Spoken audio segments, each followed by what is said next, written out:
applause, part that action. You can never debate it. This is actual fact. Stephen A. and Max Kale said they say it's a rap. I'm like, say what? Say what? What's up with all my haters? I'm a ball when I perform. So my jersey's in the air. I'm allergic to my haters. Every morning I prepare. Lot of clothes I can wear just like them Oregon players. Yeah, quack, quack. What it do? Rap like it's nothing to it. Matter of fact, you can ask Harden, I'm cooking too. Base dog cooking too. Nah, look at you. Great mind. They embrace mine like a crooked tooth. 4 takes, that's you. 3 takes, not me. 2 takes if you lucky. First take, stop me. 4 takes, that's you. 3 takes, not me. 2 takes if you lucky. First take, got me.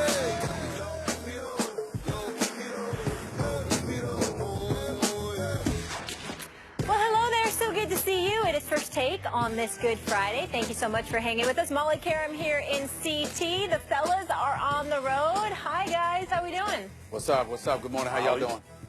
Good. Today? Yes, sir. You What's guys going ready on? to get into some playoff talk or what? I like the look on And Max today. The nice blue shirt, you know, the tie and the whole bit. I'm very, very pleased. It offsets all that gray on your Lord. face. I mean, I must confess. Backhanded I compliments. just can't wait. I just can't wait to even talk about playoff basketball. Let's do go. it. All right, let's work, folks. So Damian Lillard's feeling good about his Blazers getting the job done against the top-seeded Warriors. Blazers in 6 or 7. Blazers in 6. Blazers in 6. That confident.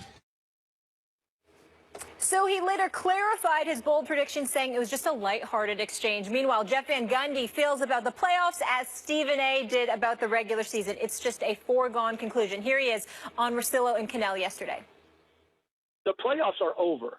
We just don't know it yet. I mean, we haven't seen the results, but the playoffs, if they avoid an incident this year and they're healthy, the playoffs are over. I don't think the Warriors will be challenged. I didn't think they'd be challenged last year either.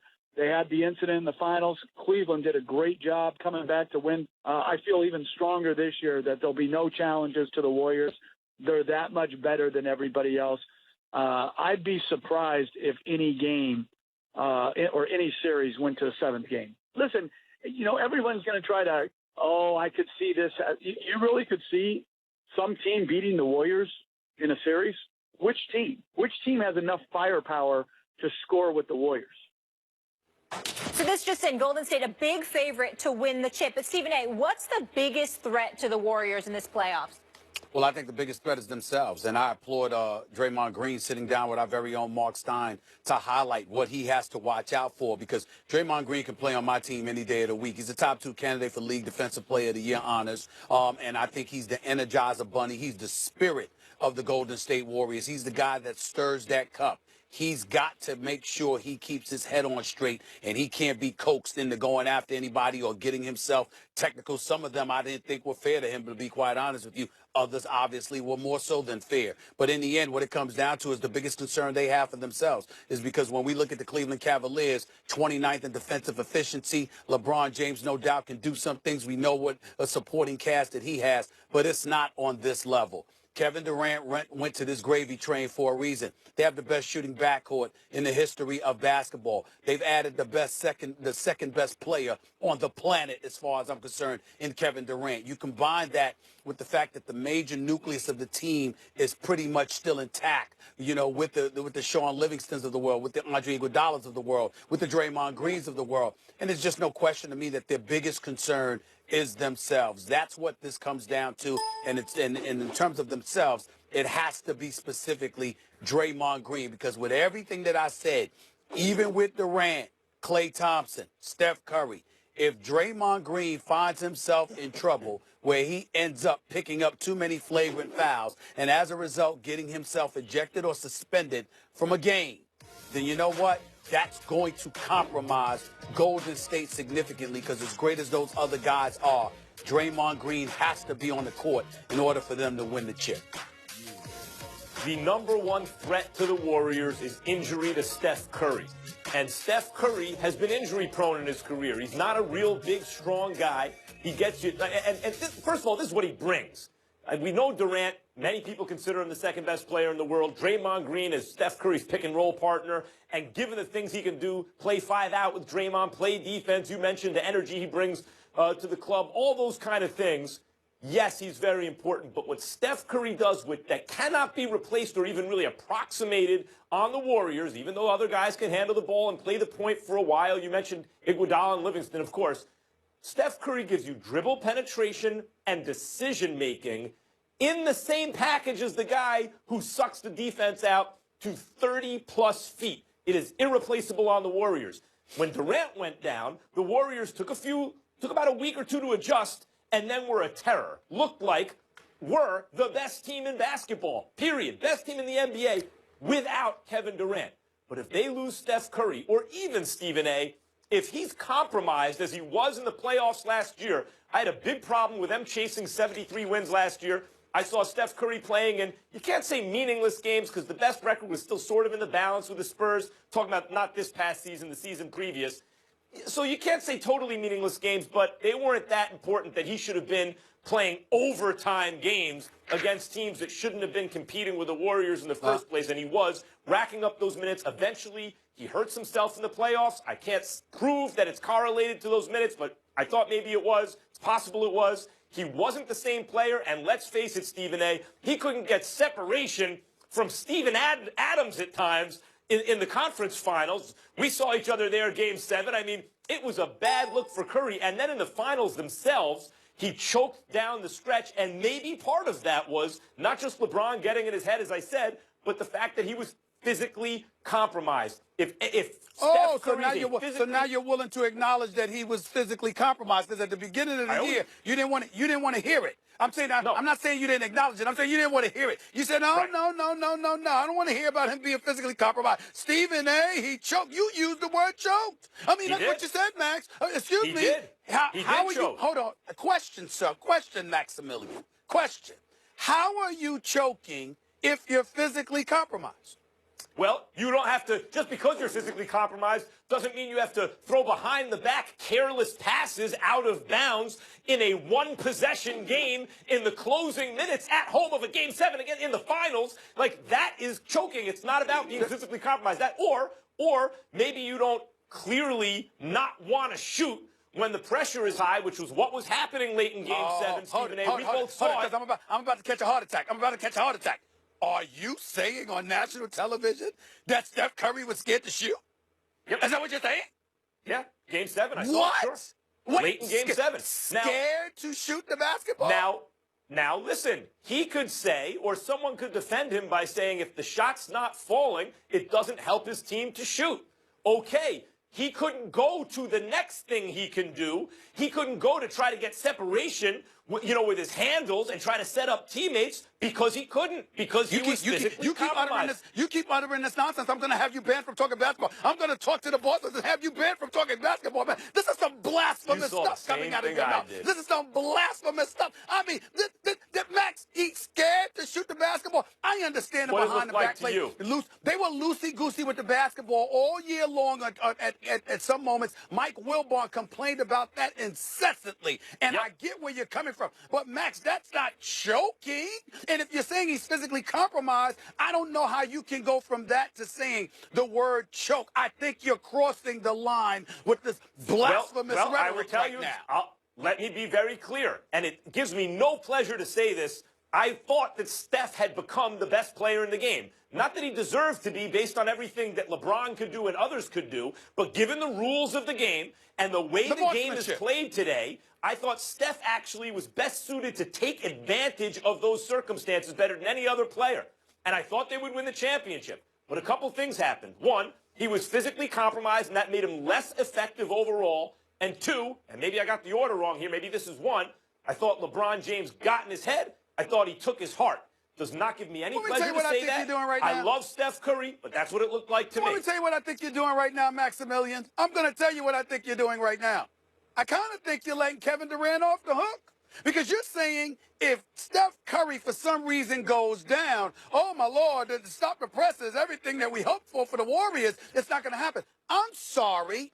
Draymond Green is a different matter because of the energy, because of the physicality, and because of the defensive prowess. He's a different animal. But if Steph Curry goes down and I still have Clay and Kevin Durant is everything we say he is, you should be able to overcome a potential loss of Steph Curry or Klay Thompson. As long as you have one, as long as you have one or the other with Kevin Durant should be more than able to make up for that. Let me tell you why you're wrong. Let me tell you why you're wrong. The Warriors may be indefensible. There may be no way to truly defend them or to overcome them this year, given what the rest of the league has. But here's the best thing you can do if you're an opposing defense.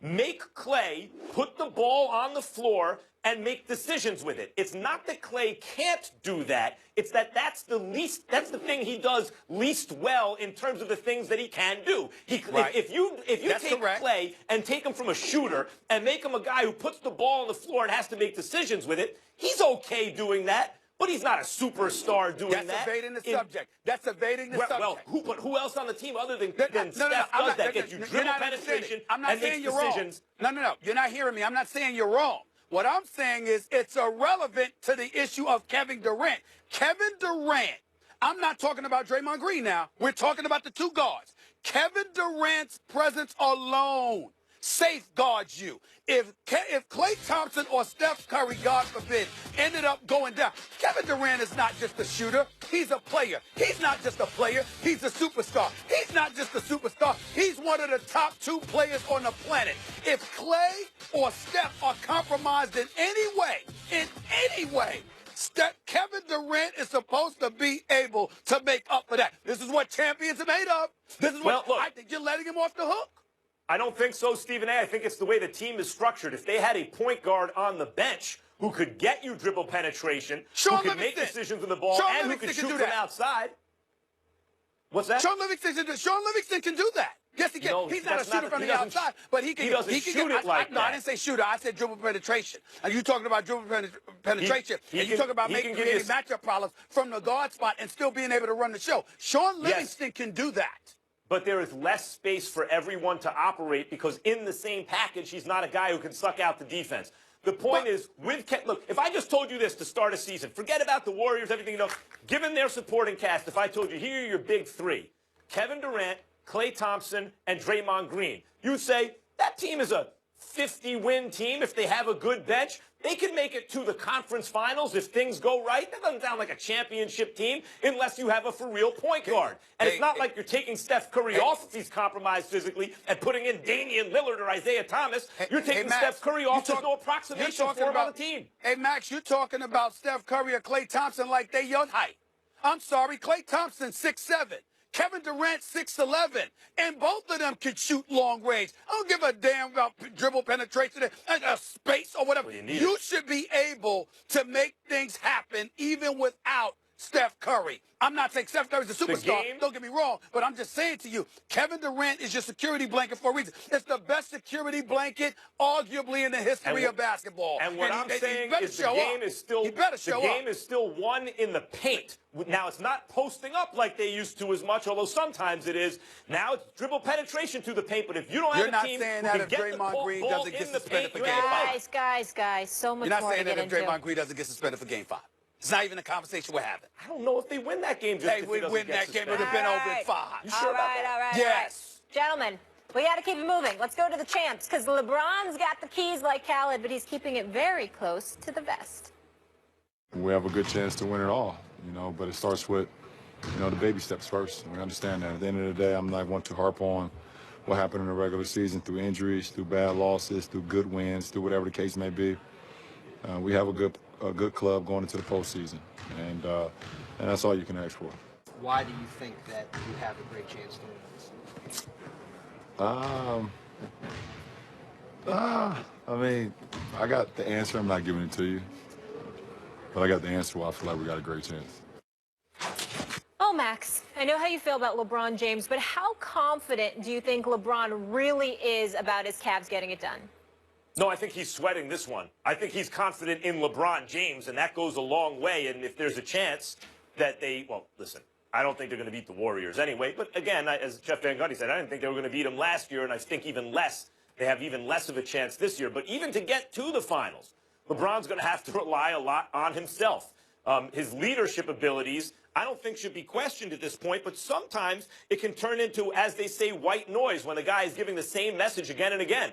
And this year, no matter how much he's pushed and talked about defense and implored teammates to play it, etc., it never got switched on.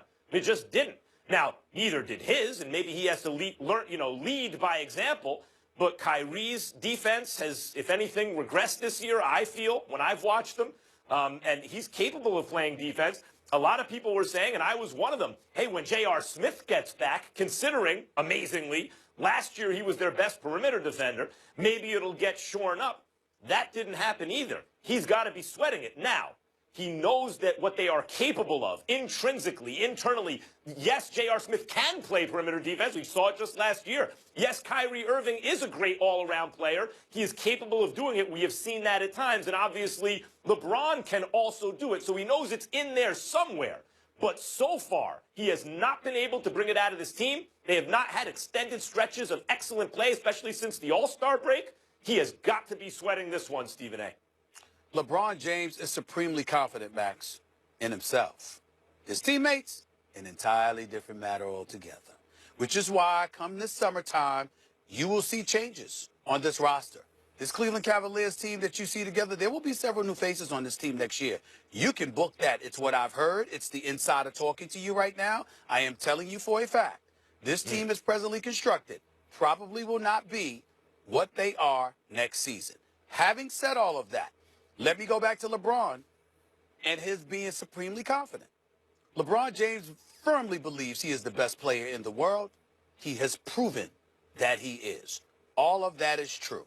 And one of the reasons why he's so supremely confident is that he believes, keep it close, and I can ultimately make the difference. Maybe not always putting in buckets, but also facilitating others doing the same. Kyrie Irving is a closer. LeBron believes in that, brother. Kyrie will show up. Kyrie ain't scared of Clay. He ain't scared of Steph. He'll be there. We'll see what the others do. But here's what it ultimately comes down to. We've made so much noise about Kevin Durant. What is LeBron James' record against Kevin Durant? It's like 18-5, okay? And right, obviously like beat him in the NBA Finals. Yeah. Now, Kevin Durant averages about 29 against him, but LeBron averages 29 against KD. And more importantly, in key pivotal moments, when it counts most, one of the things that people in NBA circles, I'm not talking about myself. I'm talking about me covering the league and talking to folks in the league. They swear up and down that LeBron is viewed as Kevin Durant's kryptonite. They swear up and down. That's a big reason why Kevin Durant didn't come east, because LeBron was in the Eastern Conference. This man trying to win a championship. So you don't want to face LeBron until the last possible moment, which is the NBA Finals. And even then, you got to have as much support as you possibly can, which he obviously does with the Golden State Warriors.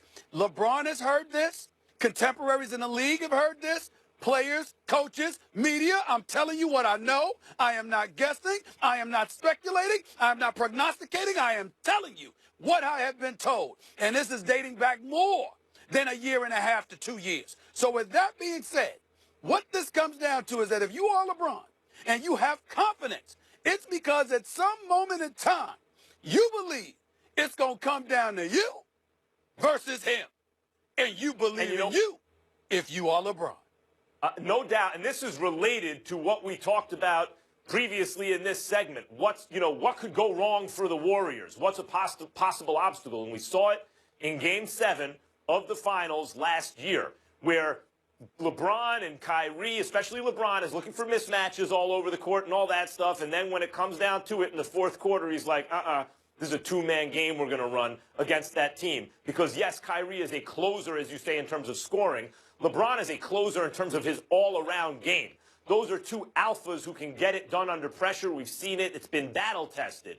If there is a weakness on the Warriors, it's they do not have a single player on that team who has shown consistently in crunch time, down the stretch of deep playoff games, that's the guy you want. Steph didn't do it in the first finals against the Cavs, although he was helpful in other ways in terms of the way they played. He certainly didn't do it last year.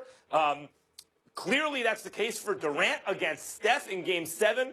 of those Western Conference Finals, and there are other games you can point to as well. And even Clay, Stephen A., there's not one person on the Warriors who has yet proven themselves, even to the extent that Kyrie has in crunch time on the biggest stage. Cavs got two of them. Warriors got none of them. I kind of disagree. I think Klay Thompson is a reliable commodity. You know what? Listen, when he shows up in the playoffs, when his number gets called, he answers. One of the biggest things that upset a lot of Warriors, not just fans, but people within the organization, and I'm not casting shade on Steve Kerr. He's a phenomenal coach. There's nothing to question. He deserves all the praise he gets. But he should have called Klay Thompson's number a hell of a lot more in that Game 7 last year than he did. Klay Thompson does not get enough credit for the fact that he shows up in big moments. And everybody talks about Steph, and we talk about Kevin Durant. Klay Thompson is a factor, and he needs to be utilized better. Klay Thompson can't get his own shot the way Steph or LeBron or Kyrie or that kind of player we're discussing you'd like to get his own shot. He can get it, but not like one of those guys. That's great. I would say this, Stephen A., Game 7, the last, 4 minutes and 25 seconds, the Warriors didn't score a single point. Klay was on that team. He was one of the players. I specifically said his number wasn't called. I specifically said they didn't give him the ball. Did he not take a shot in the last 4:25? I'm pretty sure he did. I think he took 1 or 2 shots, but his numbers wasn't getting called. He wasn't getting the ball, Max. And, oh, by the way, Klay may not take you off the dribble, but Klay could post up smaller guards. Guys, Klay can get his shot off as well. He can. We got to leave it there, but don't you worry. It's just the beginning of our playoff talk. It all tips off Saturday. We're going to get into all the first-round matchups a little later in the show. But on a much more somber note, football lost an icon. When we come back, Steeler legend Jerome Bettis will join us to reflect on the life and legacy of another Hall of Fame great, Dan Rooney. Stay here. And to people in industries and other countries who ask about the Rooney Rule and have adopted the Rooney Rule because of the success that it's had, not only in the NFL, but it makes sense. I think it's had an enormous impact on the NFL. But as I say, I think what makes Dan so proud of this, and he's mentioned it so many times, and he was always a little bit shy of saying the Rooney Rule, but he said it with a lot more pride in the last few years because he recognized that the impact it was having well beyond the boundaries of the NFL and well beyond sports. Football lost a legend and a pioneer in Steelers Hall of Fame owner Dan Rooney yesterday. Jerome Bettis, who played a decade under Dan Rooney, won a Super Bowl with him. What did he mean to you? He meant so much because, you know, he did so much for each and every one of us, not just me. It was every player that had played for the Steelers. He had you would have some type of interaction with Mr. Rooney, and he did so much. So, you know, for example, my parents were coming to every single football game. He found out that they were coming to all the games, and so he brought me in the office, and he said to me, did your parents come to every game? I said, yes, they've been coming. I tried to downplay it. He says, no, that's fine. He says, I want to make sure they have good seats. I don't want them to be up at the top of the stadium. I want them to be right behind us. So I want to give them a pair of my seats. And so it was one of those things where I never saw it coming. I never asked for that, but some kind of way he found out this was something that would benefit me, and he made it happen. And that's just a small part, but he did so many things for so many guys like that. But in terms of being thoughtful, I mean, with so much going on, I left out of there thinking to myself, wow, I mean, who does that? Paying attention to every detail, no, for sure. Stephen A.? Well, obviously, as a Steelers fan, you know, I know what he's meant, you know, to Steeler Nation and beyond, but as an African-American, he's just this very, very special man. The Rooney Rule is named what it's named because of him. He's somebody that recognized the discrepancies in the hiring practices that existed within the National Football League. He was someone that was incredibly cognizant about it, and he championed the cause of minorities in the world of professional football. And not only that, not only did he mandate that a minority candidate should be interviewed, he went out and hired one. And Mike Tomlin, who's proven to be pretty damn great. When you take that into consideration, and then you look at the legacy of the Pittsburgh Steelers, who from the year 1969 to now have only had 3 coaches. The great Chuck Noll, and then after about 22, 23 years, from there it was Bill Cowher for another 15 years, to Mike Tomlin the last 10 years. He goes out and he hires a minority candidate who comes there, delivers a Super Bowl championship, takes them to 2 Super Bowls, a few trips to two AFC championship games. There's just nothing to question or nothing to say in regards to that other than the laudables that we throw in his direction. And then when you take it a step further, we go back to ESPN.com and we look at an article that was here. It was written in July, last July, Jerome, Max. It was written last July. And the author was Mike Sando, ESPN senior writer. And he talked here about teams had taken a chance on 21 first-time white head coaches and only 1 first-time minority head coach in Todd Bowles. They're coming into this season. He talked about the fact that over the last 21 years, I mean, you're going back to 1997, actually. Herm Edwards was hired back then, and he was the first time, hire. That's what they talked about here. You just look at some of the things, the inroads that were created by Tony Dungy and the tree that emanates from him, and you look at offensive coordinators or coordinators in particular and how that's usually a prerequisite for getting a head coaching job. But like 80 out of the 85 coaches that had been hired or what have you, all of whom were white, were offensive coordinators. And so, I'm sorry, coordinators, not offensive, but just coordinators. You look at all of those different things. But just to be specific, 80 of the NFL's current 85 offensive coordinators, quarterback coaches, and offensive quality control coaches were white. And so you think about that stuff, and you think about what what Mr. Rooney was working against, and how he still pushed for this rule to be implemented into the National Football League. It's not the fix-all. It's not the be-all, end-all. But the fact that he was so conscientious is something that any minority especially should deeply, deeply appreciate. We suffered a tremendous loss today in losing him, and I'm glad Jerome is on the show. And my heart goes out to his family, the Steelers organization, and Steeler Nation, and Steeler fans everywhere. I'm an enormous admirer of the Rooney family and of Dan Rooney, and it's not just because of the Rooney Rule, although that's emblematic of why I'm an admirer of his, but this is a guy who inherited a fortune, Stephen A., and showed that in American life, we see this throughout the sports world, and even in the real world, maybe especially in the real world. Just because you've inherited your fortune doesn't mean you have to be a know-nothing jerk who makes the world a better place through a worse place, through bullying the powerless. Rooney inherited a fortune and used his position of power to make the world a better place. And that's a great thing. You mentioned the Rooney Rule. Even the way they went about it, like you can say, because there are problems with it, you could say, well, you could just be a perfunctory meeting and it's just filling a quota and all this. But undeniably, things have gotten at least incrementally better as a result of that rule. But it's not just that. I think about the 2008 election, Stephen A., the general election, when Pennsylvania hung in the balance in the Electoral College, and Rooney came out and supported then-candidate Barack Obama. And whatever side of the aisle you're on, considering the history of this country, at the very least, that was an historically significant position to take. And let's assume that that influence was more than zero. And considering the kind of affection Barack Obama has for Dan Rooney, maybe you figure that he also believes it was more than zero. He had potentially a profound effect on a major historical kind of turning point, you'd hope, in the history of this country. Yeah. He was a significant figure, not only in American kind of sporting landscape, but in American life, and he'll be missed. And I've always been a great admirer of his. And unfortunately, frequently, the only time you can really talk about someone this way, is when you're eulogizing them. The thing about it is what we also have to remember is that he reminded this nation that while embracing equality for all, you don't have to compromise the bottom line in doing so. The Pittsburgh Steelers have been to 8 Super Bowls. They've won 6 of them. And all of this transpired in the midst of him, advocating on behalf of the disenfranchised and the dismissed along the way.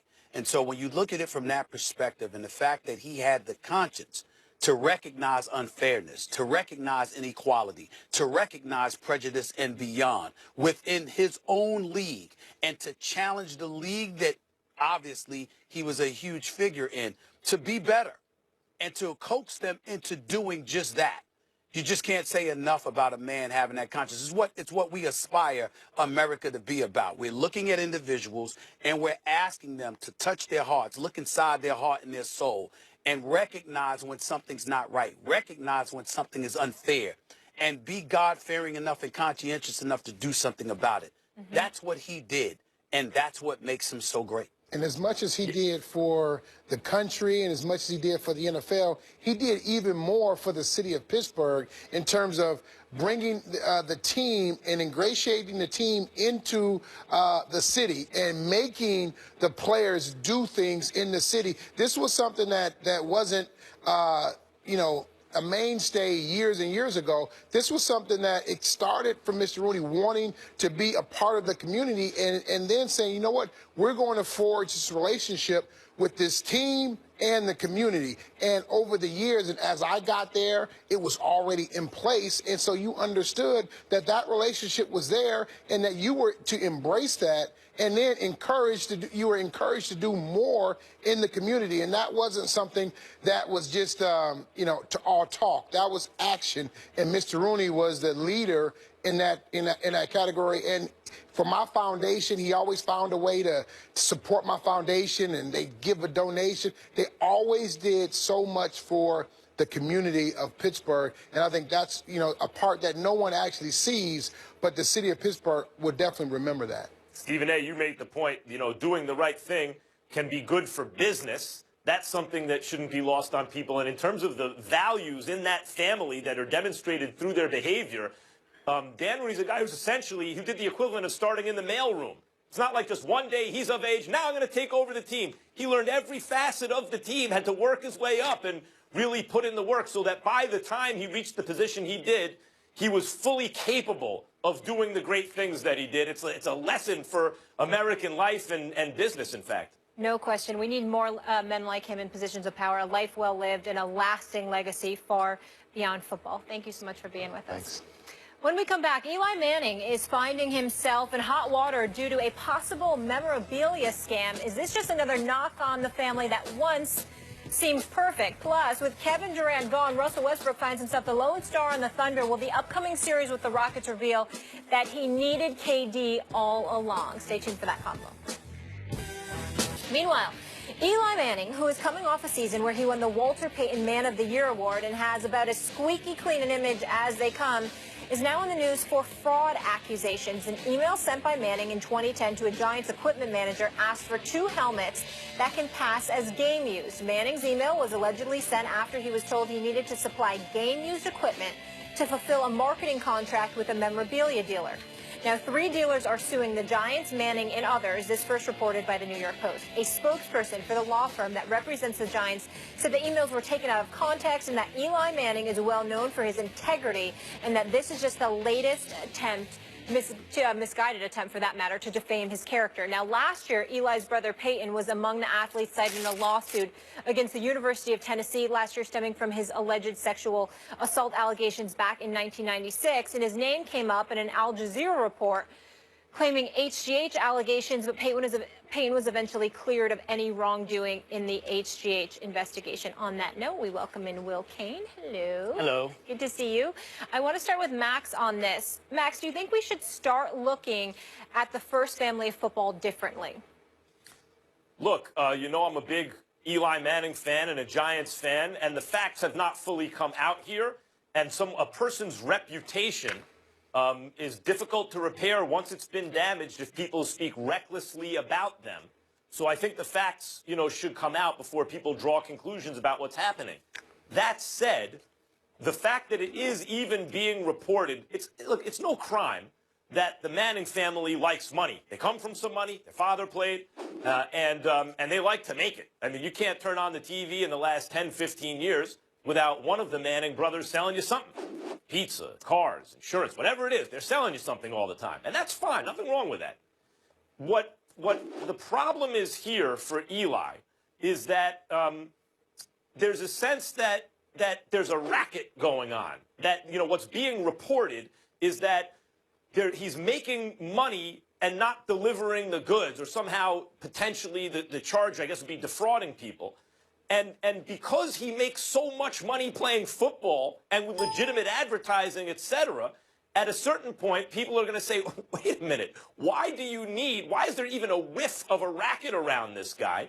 And I understand that sensibility. And in fact, it's not just stuff that happens that would be illegal were it happening, but several years ago, St. Vincent's Hospital, that was being financially run terribly, apparently, and St. Vincent's Hospital is right in my neighborhood. Downtown New York, right across the street from where I went to elementary school, PS 41. I was in that emergency room, before. St. Vincent's Hospital was an institution in the neighborhood.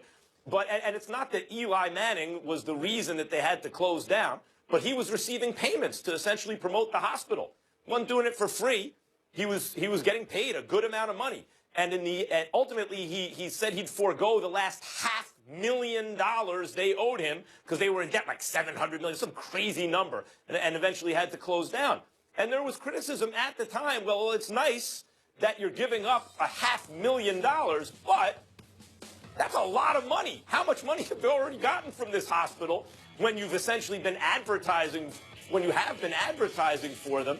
And why are you taking money from a hospital, even if it's $1 million or whatever it is, and that's a lot of money, when you have a contract for $100 million? So it does add, without trying to smear someone and without attacking their reputation before the facts come out, it does add to an overall sense in the Manning family that they're very interested in earning a lot of money, and this is not a good look. Go ahead, Will. Well, whether or not they're interested in earning money, getting money, I think it's a little bit beside the point, Max. I appreciate much of what you said. Here's the deal. This is a big deal, potentially a very big deal. I think we're tempted, even I was tempted at the beginning to sort of scoff at this, like, what? A bunch of dorks were buying game-worn jerseys and it didn't have a sufficient amount of sweat on it, or the scratches were a little off on a helmet. I mean, but these words like game-worn or authentic or game-issued carry a lot of weight in the memorabilia collector market. And this is a big market. If you need to understand it, you don't have to go back very far. Tom Brady's stolen jersey was reportedly worth up to $500,000. Everybody's getting paid on this.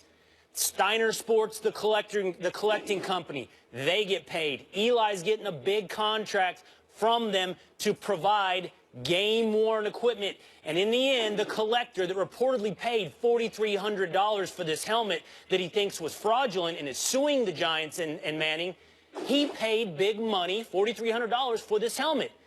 And if it's all fake, and if it's all a fraud, that's a big deal. It says a lot of things about everyone potentially involved and their integrity. And if you still doubt me, know this. This was an FBI investigation. This carried, at that time, criminal punishment. It will not now. The statute of limitations in New York and New Jersey have passed. Now we're looking at a civil suit, suing Eli Manning, suing the Giants. Max, what I particularly appreciate, though, and I want to underline and echo, is we don't know. This has to play out. These are accusations. I won't impugn Eli's integrity right now, and I certainly won't impugn his family. You are not responsible for your brother's actions, nor are you responsible for your father's, nor your son's. You are your own man. We don't expand things to familial reputations based upon the actions of one or even two. Will Kane, I completely agree with you, but I will say this. It does give us cause to pause, which I'm sure both of you are acknowledging. And as a result, it forces us to look at ourselves, even more so than the Manning family. We've got Archie Manning. Obviously, he's revered in NFL circles. Well, look at how Eli came into the league. He got drafted by the San Diego Chargers, forced his way out, and ultimately ended up getting picked up by the New York Giants because of his refusal to go and play for the San Diego Chargers. Had that been somebody else, how would they have been viewed? How would they have been talked about? What kind of reputation would they have? We obviously brought up Peyton Manning in the HGH, and then ultimately that case was dropped, like Molly just pointed out. Fair enough. but nevertheless, he was in the eye of the storm, and it was foreign to us because he was considered Teflon. How could anything negative be said about Peyton Manning? Because obviously he's the face of the National Football League. We have Eli Manning, who I've always liked. I remember I was subbing for the Michael Kay show, and he was a regular weekly guest on the show. And I'm sitting there, and the producers are rushing me to go to commercial break. And they're talking about, well, Eli's on the phone. I said, okay, I get his representative. They're like, no, it's Eli. Eli called in himself. He always calls in early. And Eli was literally waiting because he's always prompt. He's professional. He honors his commitments, et cetera, et cetera. These are the kind of things that have been said about him. And so because of that, there's this insatiable appetite to give them an edge, to recognize them for the better parts of themselves. And it may very all be accurate and well earned.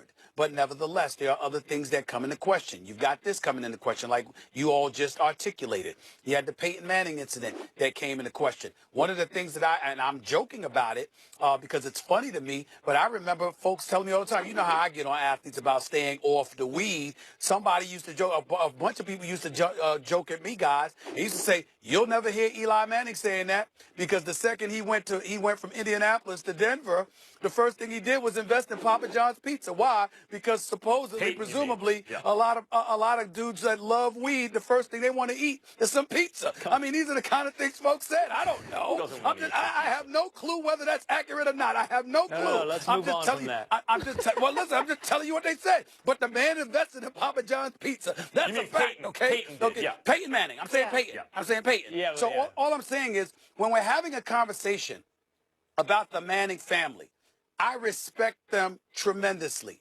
I think they deserve it. I do think we need to wait to cast aspersions and place negative judgment upon them.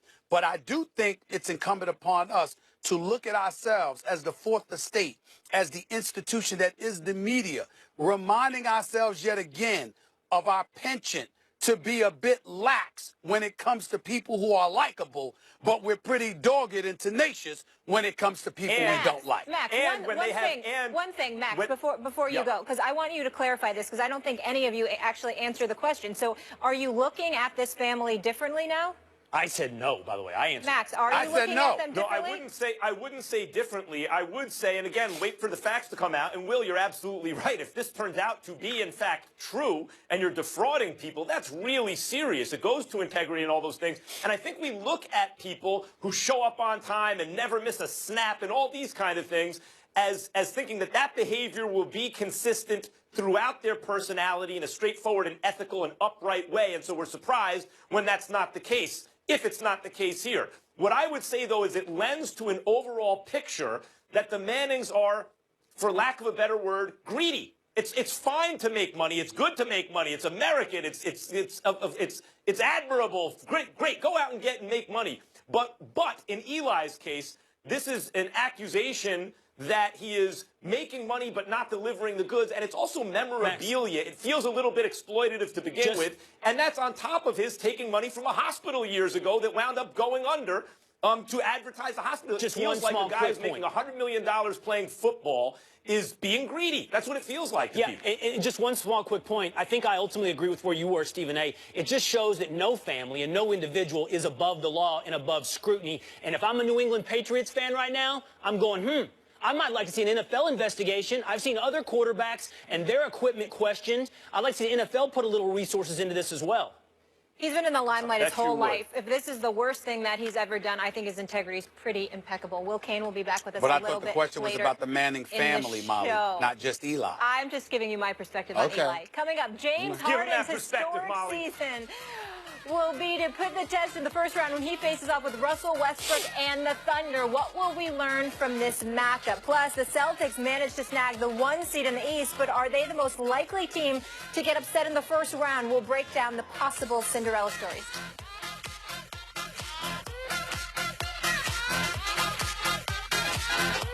First Take. This your homeboy Ice Cube. Hey, I'm Mark Wahlberg. It's Floyd Money Mayweather. I am Usain Bolt. This big boy, one half of the mighty Outcast of Adrian Peterson. McConaughey here. It's T.I.P. The boss, Ricky Rose. This is Kevin Hart, a.k.a. Long Face Little Body. And right now, you're watching my favorite show. I'm talking about First Take, without Stephen A. Smith.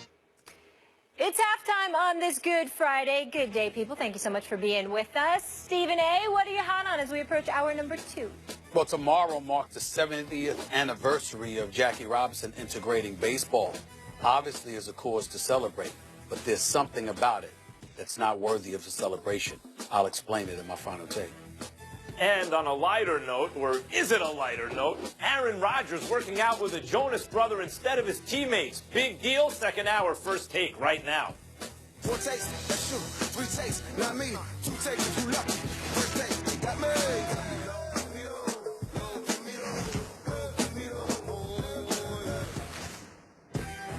Is it Sunday yet? Round 1, James Harden versus Russell Westbrook is box office. This season, the Rockets beat OKC in 3 of their 4 meetings, but only 1 win was by more than 3 points, which means this should be good, folks. Max, what will we learn from this matchup? Well, everyone's focusing on Westbrook versus Harden, obviously, for good reason. We've focused on that. But I think, what I think of now in terms of what we can learn, and it won't be definitive, but it'll be a new piece of evidence, is does the D'Antoni system in the playoffs, it's impossible to prepare for in a one-game situation. In a one-off, those threes are falling, those bombs are falling. What can you do? They can beat any team in the world. But in the best-of-7 series, in the playoffs, is there something OKC can do, seeing it multiple times consecutively, to slow it down? Will the refs call the game differently in some way that negatively affects the Rockets? Mike D'Antoni was on Mike and Mike this morning talking about one of the things he's come to realize is that when he was coaching in the past, obviously with Phoenix and Steve Nash, he should have doubled down on shooting threes. They weren't shooting enough threes. He should have, because he saw the future and didn't embrace it to the extent that he should have. Well, he's doubled down or tripled down now, like half their shots are from 3. And we'll see the efficacy of playing that way in a best-of-7 series in a modern NBA playoffs. Is there something about that? Is it fundamentally more probabilistic and therefore not a great idea? The old expression, live by the 3, die by the 3. This will not answer it definitively, but it will certainly be a new piece of evidence because OKC is very differently constructed and plays very differently. So we'll see. What I'm going to learn is what Russell Westbrook is going to be able to do in the postseason with this particular team. It's one thing to do what you've been doing night in and night out over the course of an 82-game schedule, back-to-back games. You're fatigued. You're going against teams who are fatigued. You're going against teams that don't necessarily have the time or the wherewithal to plan accordingly for you. Come playoff time, without the services of Kevin Durant, we're going to learn a lot about Russell Westbrook because we're going to witness what he can do with the minimal amount of help he's perceived as having. We'll find that out about him. We'll also find out something about Mike D'Antoni's system and whether or not this is going to work come playoff time. Again, for the same reasons. When teams have days to prepare for you and they lock in and play intensifies and what have you, we're going to see what both teams are made of, but primarily what the Houston Rockets are made of collectively and what Russell Westbrook is made of individually as it pertains to him having to carry the load without Kevin Durant. Yeah, and getting back to what I mentioned about the threes, Stephen A., I think that's an ongoing, look, most people have accepted. A couple of years ago, Phil Jackson said, what he tweet out, and he misspelled it, talking about that some team like Memphis had beaten another team that shot a lot of threes, and Phil Jackson was gloating about it because he's not a believer in shooting so many of them. And it turns out like every team in the playoffs, all of them were among the teams that shot the most threes during the regular season. And, of course, the Golden State Warriors wound up winning the whole thing. But LeBron didn't have any help in that series. And then as soon as he got some help, he beat the jump-shooting Golden State Warriors because, if you really just forget about injuries and suspensions, the shots weren't falling for them. And the playoffs are a little bit different. Of course, the Cavs also shot and hit a lot of threes and were on fire in that respect heading into the playoffs. So the fact, I think there's something about it that's fitting that Mike D'Antoni, of all people, is the coach of the Rockets and James Harden's coach. And we will see his theory tested right there in the first round against a team that doesn't shoot and hit a lot of them, against a team that's going to crash the offensive glass. And of course, the drama between Westbrook and Harden is there. We all know that. But I think it will be an interesting test right off the bat in terms of the the way the modern game is going to be played? Is it going to move increasingly toward the D'Antoni way of playing it? Likely Popovich will figure out how to do that better than anyone else. He kind of already has. Or will there be some kind of an adjustment made and some kind of normalcy brought to things, some kind of regression to the mean in terms of that style of play? I think this series will actually influence the answer to those questions. Gotcha. All right, we will leave it there. Coming up, is Aaron Rodgers going Hollywood? We've got reports that he's been spending a lot of time in La La Land getting facials and working out with a Jonas brother. What is going on, and is this a cause for concern with the Packers? Plus, the Greek Freak has emerged to near superstar status this season. So are the Bucs a team to fear in the playoffs? We'll tell you if they're the best lower-seeded team after the break.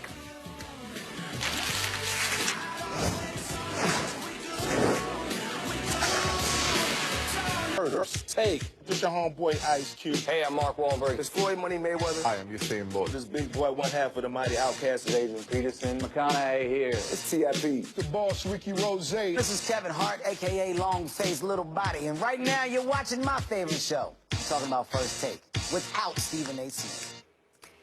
It's halftime on this Good Friday. Good day, people. Thank you so much for being with us. Stephen A., what are you hot on as we approach hour number 2? Well, tomorrow marks the 70th anniversary of Jackie Robinson integrating baseball. Obviously, is a cause to celebrate, but there's something about it that's not worthy of a celebration. I'll explain it in my final take. And on a lighter note, or is it a lighter note, Aaron Rodgers working out with a Jonas brother instead of his teammates. Big deal. Second hour, First Take right now. 4 takes, that's you. 3 takes, not me. 2 takes if you lucky. First take, got me.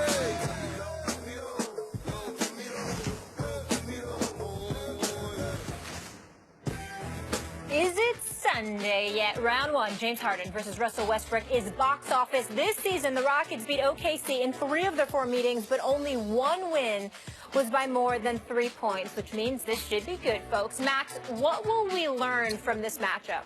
Well, everyone's focusing on Westbrook versus Harden, obviously, for good reason. We've focused on that.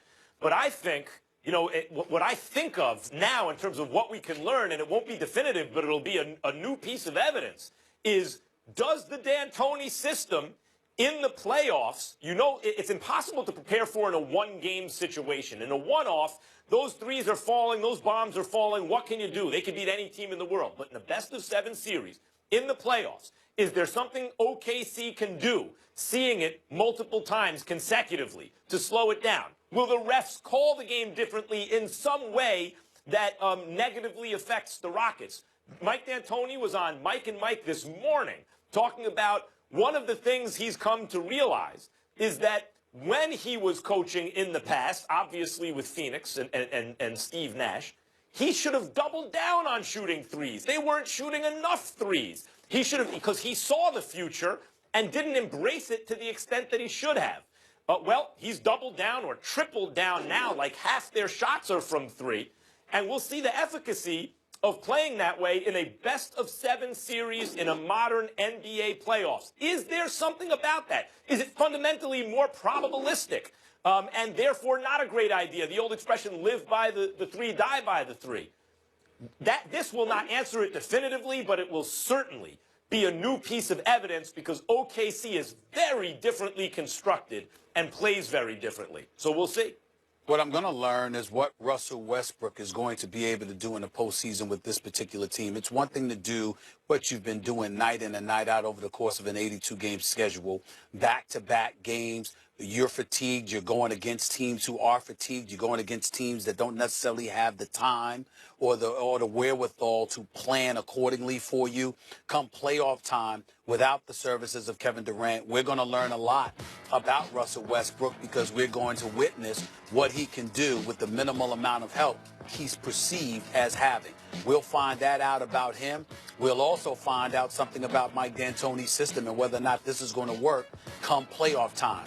Again, for the same reasons. When teams have days to prepare for you and they lock in and play intensifies and what have you, we're going to see what both teams are made of, but primarily what the Houston Rockets are made of collectively and what Russell Westbrook is made of individually as it pertains to him having to carry the load without Kevin Durant.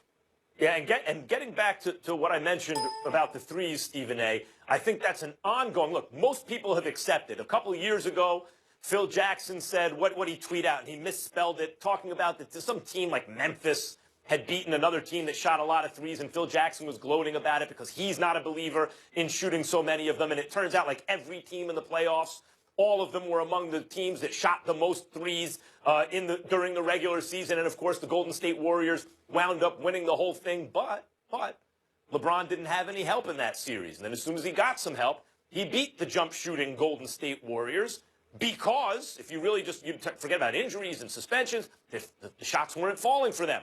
And the playoffs are a little bit different. Of course, the Cavs also shot and hit a lot of threes and were on fire in that respect heading into the playoffs. So the fact, I think there's something about it that's fitting that Mike D'Antoni, of all people, is the coach of the Rockets and James Harden's coach. And we will see his theory tested right there in the first round against a team that doesn't shoot and hit a lot of them, against a team that's going to crash the offensive glass.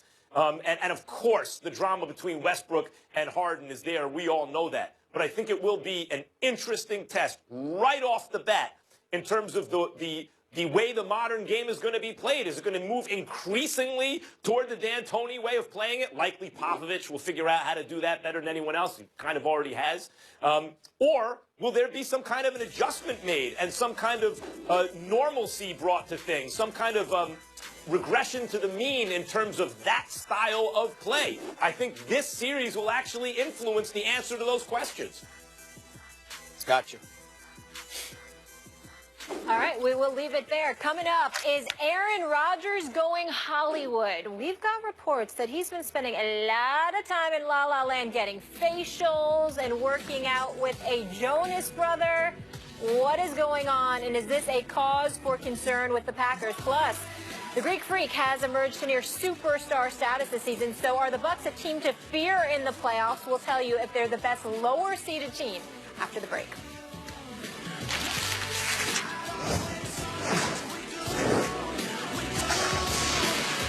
Swear I'd throw this tea on you if I could. Instead of have to explain yourself to Frank Gore, you act like he's a bum. That's a disgrace. Never gets old. It is time for quick takes, gentlemen. Let's pick up the pace. We ready to do this? Yes, of course. All right. The 5th-seeded Hawks face the 4th-seeded Wizards. Stephen A., who you got? I'm going with the Wizards. I still believe the Wizards have a legitimate shot at getting to the Eastern Conference Finals. They wouldn't have to face the Cavs until that moment in time. I believe in John Wall. I believe in Bradley Beal. I got serious questions about everybody else, but I like them since they picked up Bogdanovich. It's just that they've got to play together. I'm still high on the Washington Wizards until the Eastern Conference Finals, and I'm going to stick with them right now. They'll beat the Hawks. You've been team wall-to-wall all season. Yeah, Max, your thoughts? Without a John Wall on Atlanta has to do a lot of things very well, and that hasn't been the case. Budenholzer is a great coach and all that, but they haven't really executed particularly defensively, defending the three. And in the modern NBA, you don't have that singular superstar, and you're vulnerable to the three. It doesn't look good. I like the Wizards here. Out west, the 7-seed Grizzlies face the 2-seed Spurs. Maximilian, do you give the Grizz a shot? I do, but I like the Spurs to win. But I think this series could easily go 7 games. I like the Spurs. I think this is going to be very tough. Spurs in 6. End of discussion. Dirk Nowitzki says... not a cakewalk, 6 games. Go ahead. He will return for his 20th season. Stephen A., should he have hung him up?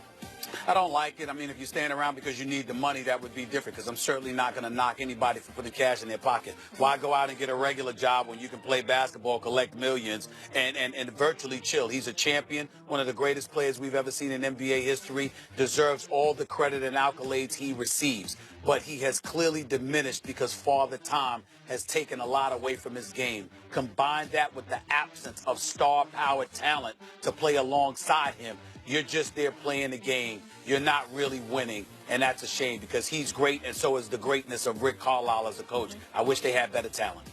That makes no sense to me at all. He ain't a Nothing fighter. usually He ain't a does. football player. He's not taking a beating like that. He's not going to wind up like with CTE because he's playing basketball. You've never played basketball.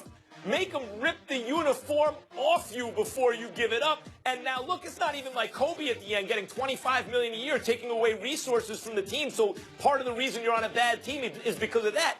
Dirk has agreed to huge reductions in pay. He just wants to play ball. Dirk, I want to come back to you. Can. I want to come back to you, Max. Why did you just lie to the American public the way that you did? You yourself, with your bad back having self, you acting like running up and down the court is not a big deal? I mean, come on, Max. Running up and down the court is a big deal. I think you've argued before the NBA players suffer more damage sometimes than NFL players. I Yes, think that's happened on this very show. Good catch, You Molly. can deal with that what he later. did. If I played in the NBA, they'd have to rip the uniform off me. Oh, you full of it. Ball You have a hard time walking to the cafeteria. You'd be He over got a that hard time walking to the traveling in a cafeteria, minute. Molly.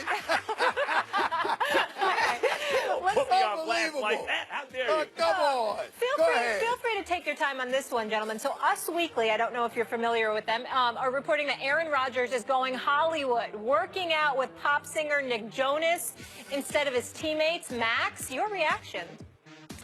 My reaction is I get the criticism, well, Tom Brady's doing X, Y, and Z, and he's had the most ultimate success and all that kind of stuff. I get it. I understand all that. If you are Aaron Rodgers, arguably, and I would argue, the best who ever did it, instead of complaining about the way he's doing it, maybe more people should try to do it the way he's doing it. Because that guy is the best. Whatever he wants to do that. If that's how you play at when you prepare the way Aaron Rodgers prepares. Well, let me say this. Aaron Rodgers is a bad man, no doubt about it. But I have to admit, on a rarity has occurred. I got to put shade on this one. I don't think he's doing the right thing. Because it's not about his greatness. It's about peeling the greatness from others around you. And as the quarterback and the face of this franchise, it's incumbent upon him to do everything he can to maximize the potential around him, particularly when you just got bounced out in the NFC Championship game and they didn't look impressive in that game either. Bill Belichick is on record talking about the greatness of Tom Brady and why he's so great. He didn't talk about talent. He talked about the other intangibles. You could learn from a 5-time champion. Aaron Rodgers is great. That doesn't mean the others around him are. No question. For the record, Molly and Stephen A., so Aaron Rodgers should only ever work out with guys on his team, right? That's the only thing. He never has time to work out with anyone else. Max, did they not have chemistry issues? Were they not getting messy in the media, that team? Yeah, there was issues Answer there. that He might want to be with yes, he should only work out with his team, correct. Ever. He never can work out with anyone else. No one else, definitely not you. I'm not saying that, but Nick Jonas. Not a Jonas brother? Come on, man. Is it win or go home for the Clippers? Doc Rivers says he's not going anywhere, but who do you think the guys think needs to move on if they don't bring home the Larry O'Brien trophy? Plus, we are approaching the 70th anniversary of Jackie Robinson's debut in Major League Baseball. In Final Take, Stephen A. will reflect on his legacy. Stay tuned. Natural thought is, why would you blow something up that's so good? When you have a good team, you keep being good and then you try to get great. That doesn't mean you keep doing the exact same thing. You do have to make changes. There's no doubt about that. But it's the type of changes you make that will be key for our franchise. So Doc is confident that he will remain with the Clippers after the season, no matter how far the Clippers go in these playoffs. LA will have big decisions this summer as both Blake Griffin and Chris Paul have opt-out clauses and could walk away from the Clips. On that note, Williams Kane is here with us, and he was a part of this interview. Am I correct? Yeah, I asked Doc that question. Yes. Spurring great sound. So I will start with you on this one. If the Clippers don't win the title, who should go? Well, you know, interestingly, with that clip you just played, Doc told me, why blow something up if you knock on the door over and over, year after year, and guys, we know 5 straight years of 50 straight wins. Why blow that up? And he pointed out to the Utah Jazz, knocking in the 90s and finally break through the finals. I did point out to Doc, yeah, but the Jazz never won it all. So if the Clippers want to win it all and not just be a good team, a 3rd, 4th seed in the West type team, here's the answer to the question: Blake has to go. Blake opts out, Blake has to go, and Carmelo has to come in. To me, this makes entirely too much sense for every party involved. Carmelo wants a big market. New York, it's worn out. It's over. Phil wants him out. Carmelo, it's time to go. Dictate where you go. Go to L.A. It's your big market. And this team needs a guy who wants the ball in his hands in the last 2 minutes. This team needs an alpha. All they have to say is, Carmelo, be you. You don't even have to adapt. That guy's been asking you to adapt for 3 years. That guy's been asking you to change who you are. We're not going to ask you to do that. You be you. Play with your buddy Chris. DeAndre will cover up for the defensive mistakes. This team, I'm not saying it beats the Warriors, but that's the kind of tweak, not a blow-up. That's the kind of tweak that makes the Clippers real. Well, first of all, I want to just give, I think this is one of those rare moments where Will Kane deserves a round of applause. I mean, clearly he was watching me on SportsCenter, echoing every word that I said. Did I know? No. Yeah, you did. Yeah, you did. Just stop lying. Yeah, you did. The point that I'm trying to make to you is this. Will Kane is absolutely right because the head that should roll is Blake Griffin. Look, Blake Griffin is a star, but he hasn't proven to be a superstar. Some of the decent numbers are there, but Max, you know this better than most, doing afternoon drive here in Los Angeles for 5+ years. Blake Griffin hasn't been around when it counts most. He's not the individual that has elected to stop the bleeding. He has the talent to do it, but it hasn't seemed to reach fruition when it counts most.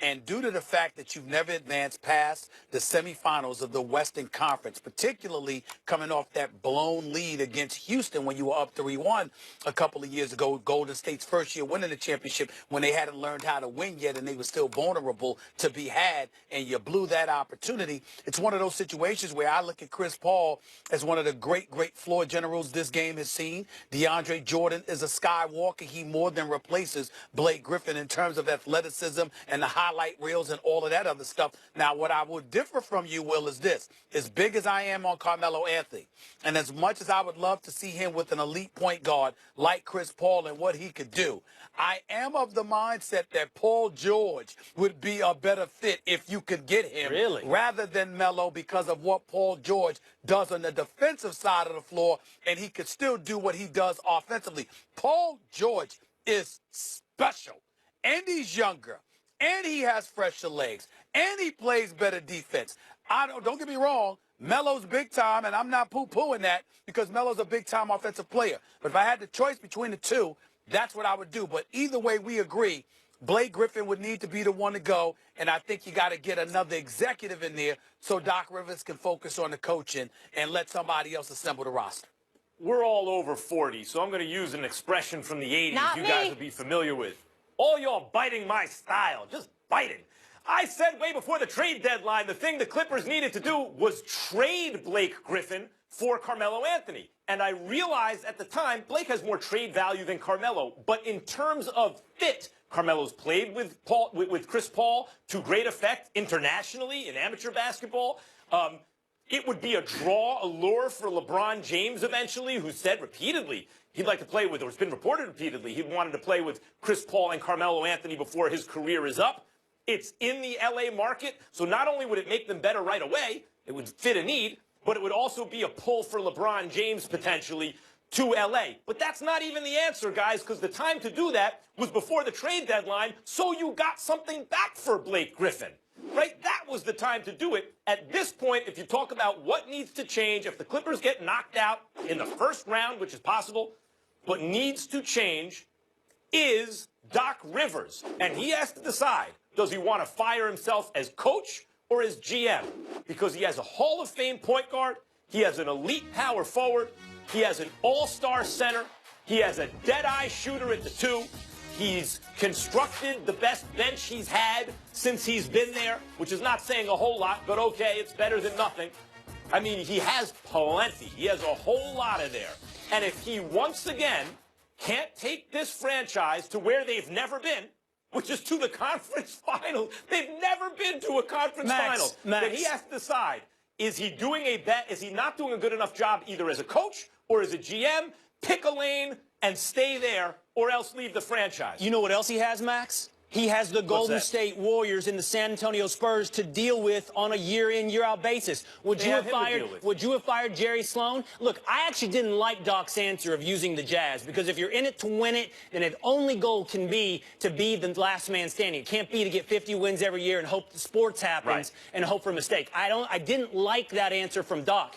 That being said, Doc's a good coach, and I think you're kind of the kind of opinion you're giving us. You would have fired Jerry Sloan into that project, and I don't think that's the right thing to do. No, wrong. Well, how do you distinguish the two?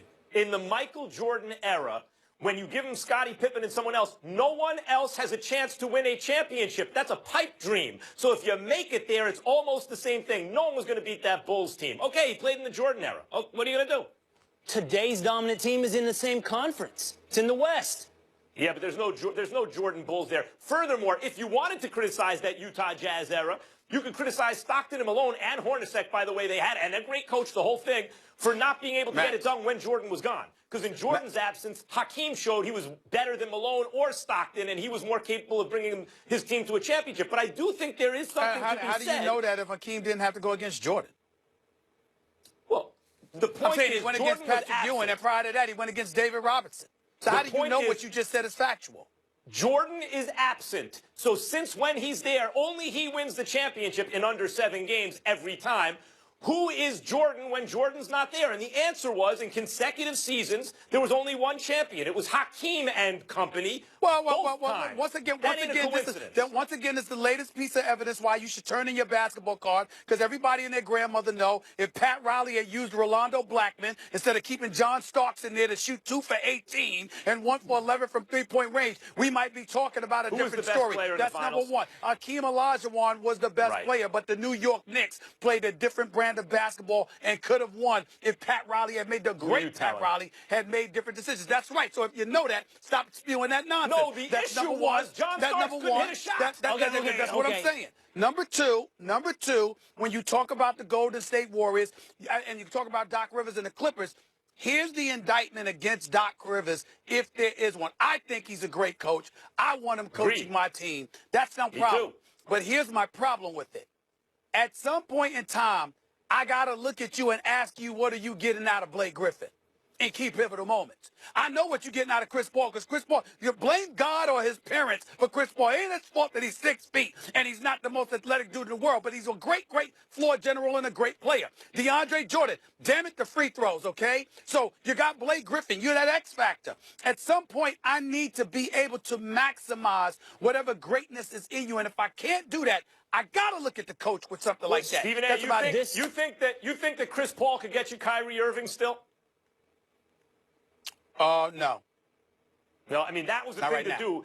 In last offseason, if there was a chance to grab Kyrie or before they won the championship, why would they do it and they're the champion? Stephen A., that'd be that would have been the thing to do before they won the title. If you can get Paul George for Blake Griffin, of course you do that. And Paul George is obviously also better than Carmelo. Okay, but so those go ahead, Will. Let me hear from Will. That's the debate. We're going to have it on another day. Paul George versus Carmelo. I appreciate you're going to win that debate with me on all-around player, on defense, on shooting. You're going to win it. But what I think the Clippers need is that alpha, that cold-blooded, Isaiah Thomas type player who's going to have the ball in clutch. I think it's Carmelo. No, I'm saying, I'm not sure it's Paul George. Will, what I'm saying to you is this. That's a solid argument. Watch Paul George a little bit more. He's great. All right. Is he that guy? Gotta leave it there. That's all I ask. If anybody knows about alphas, it's me. I deal with all of you. Well, good to see you. Hope the Easter Bunny's good to you. Thank you. We'll talk to you next week. Coming up, Bill Belichick and Tom Brady have 5 Super Bowl trophies together, but could Bill have more if he had a certain other quarterback? The guy's thoughts on this one might even get me angry on a Feel Good Friday. Plus, Marshawn Lynch appears ready to put his NFL helmet back on, but not for those Seahawks. Is this a sign that things are going wrong in Seattle? Plus, Steven. Player to coach. Tom works very hard. He's very smart. He's trained hard. He's worked hard on his throw mechanics. He's worked hard on his mental understanding of the game and process. He's earned everything that he's achieved, but wasn't always there. He's not a great natural athlete. He's a very smart, instinctive football player. That would be one Bill Belichick praising Tom Brady during his appearance on CNBC yesterday, actually opening up a little bit. So that got us thinking in the morning meeting, since we often compare Tom Brady and Aaron Rodgers on this show as the best quarterbacks in the NFL. Max, I'll start with you. Do you think Belichick would rather have Brady or Rodgers? Look, he's not going to do better than 5 Super Bowls, and he's won them with Tom Brady and all the conference championships, so he's not trading Tom Brady for anyone, given his experiences with them. But what I am saying is if at any point you divorced all the experience and trust and faith in the relationship they have in each other, and now the track record that validates what Belichick feels about Brady, you divorce that from it, and you have Belichick evaluate those two in any given season, he will take Aaron Rodgers over Tom Brady, because Aaron Rodgers is clearly better than Tom Brady.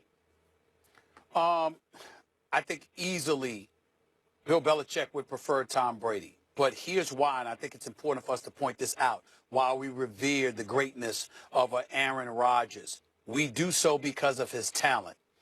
Any coach, any leader, any boss would praise leadership, commitment to excellence, tireless work ethic, all of those things. Because their mentality is that give me that to work with, and I've got a better chance of achieving more success with that level of commitment than I do with somebody who's just talented.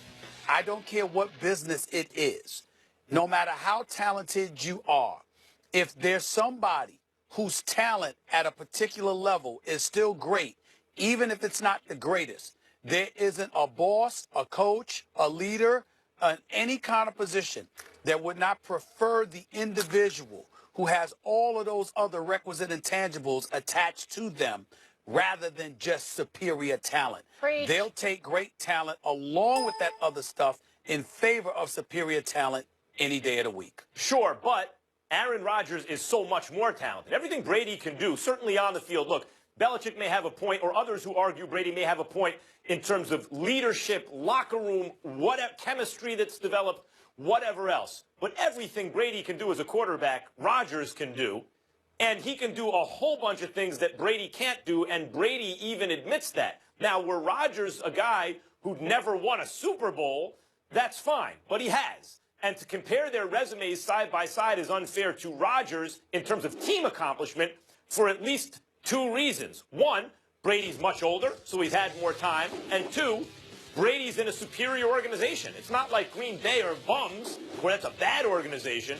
But the Patriots are standard deviations better from the rest of the league, and that includes the Green Bay Packers. And it's not like Green Bay Packers would even be in second or third place. So all of that helps Brady in terms of the career accomplishments. No, it doesn't. Because the fact of the matter is, again, it goes back to what I said.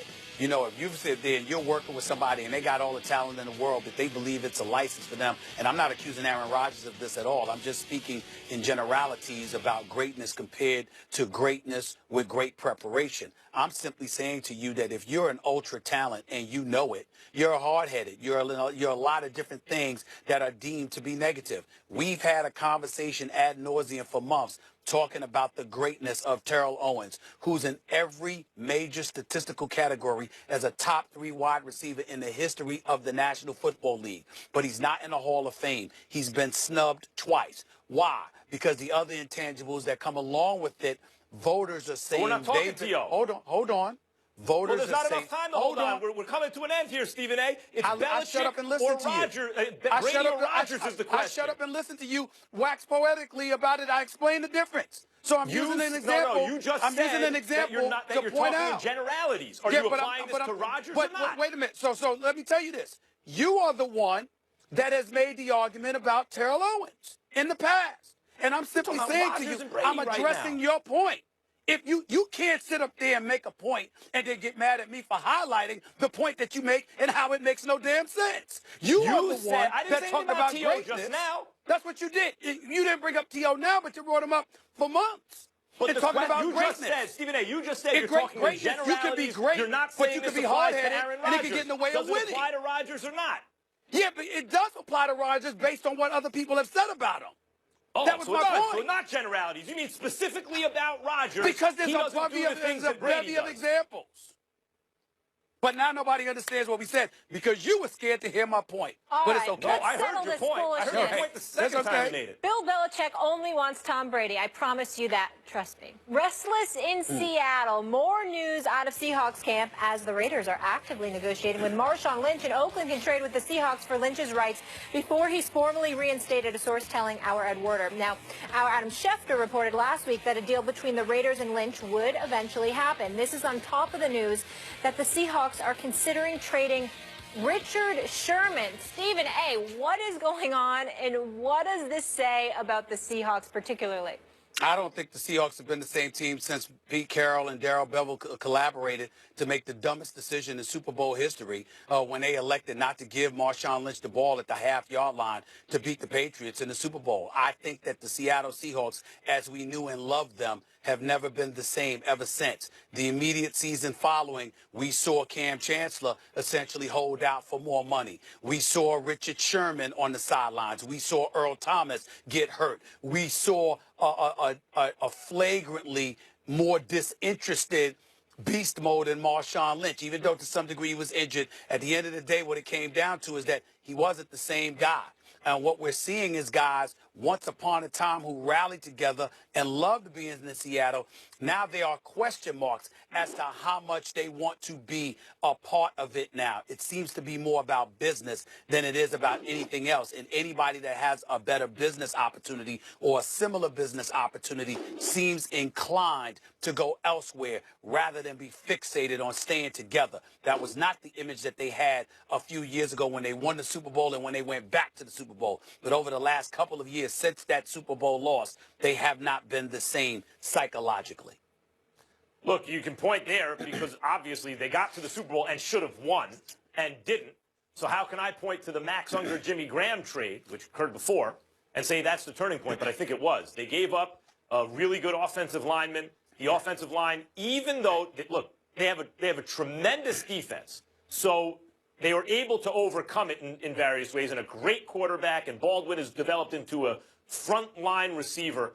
But without that offensive line, they have really struggled running the ball.